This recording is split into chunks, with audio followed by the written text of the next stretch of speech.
This is the National Weather Service office in Indianapolis.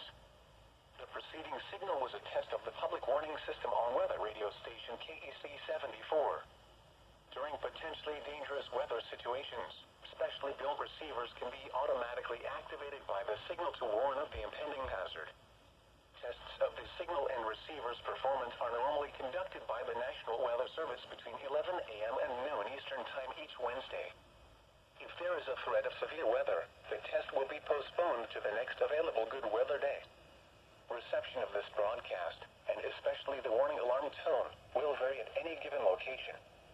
This variability, normally more noticeable at greater distances from the transmitter, can occur even though you are using a good quality receiver in good working order.